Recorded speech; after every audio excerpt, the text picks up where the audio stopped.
পক্ষ থেকে ইসলামিক চিন্তার পক্ষ থেকে আপনাদেরকে নামাজের দাওয়াত দিয়ে গেলাম। তবে আমরা নামাজ পড়বো, 5 ওয়াক্ত নামাজ পড়বো ইনশাআল্লাহ। এখানে আপনার কাজ আছে, একটা মশলা রাখেন, একটা জায়নামাজ রাখেন, গাড়ি থেকে নেমে গাড়ি থেকে নামাজ শুরু করে গাড়িতে বসে পারি নাই টাইম করে নামাজ পড়ে ফেলবেন ইনশাআল্লাহ, 5 মিনিটের বাবা। যাই হোক, এরপর আমাদের র্যালি হবে, সে র্যালি সুশৃঙ্খলভাবে আপনারা বিশৃঙ্খলা দেখতে চাই।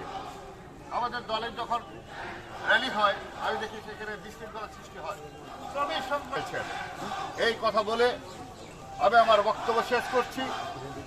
আজকের র্যালি উদ্বোধন করার লক্ষ্য নিয়ে আমরা এখানে নাগরপুর উপজেলা বিএনপি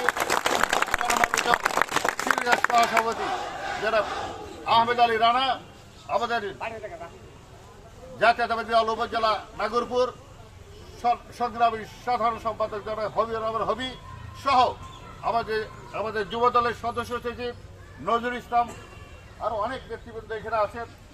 আমরা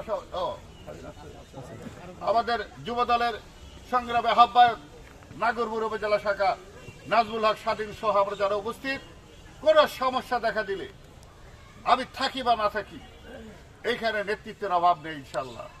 আমি বিশ্বাস করি এই নেতৃত্ব সুশৃঙ্খলার নেতৃত্ব দেবে, এই নেতৃত্ব সততার নেতৃত্ব দেবে। আপনারা শুধু বিশ্বাস আকিদা নিয়ে চলেন ভাই। দিনের পথ একটাই বলেছি, নামাজ ইমানকে অন্তর্ভুক্ত করলে অবশ্যই সে কাজে বরকতময় হবে। আর আমি শুনতে চাই না আপনাদের মধ্যে বিদ্বেষ ঐক্যতার ফাটল ধরেছে।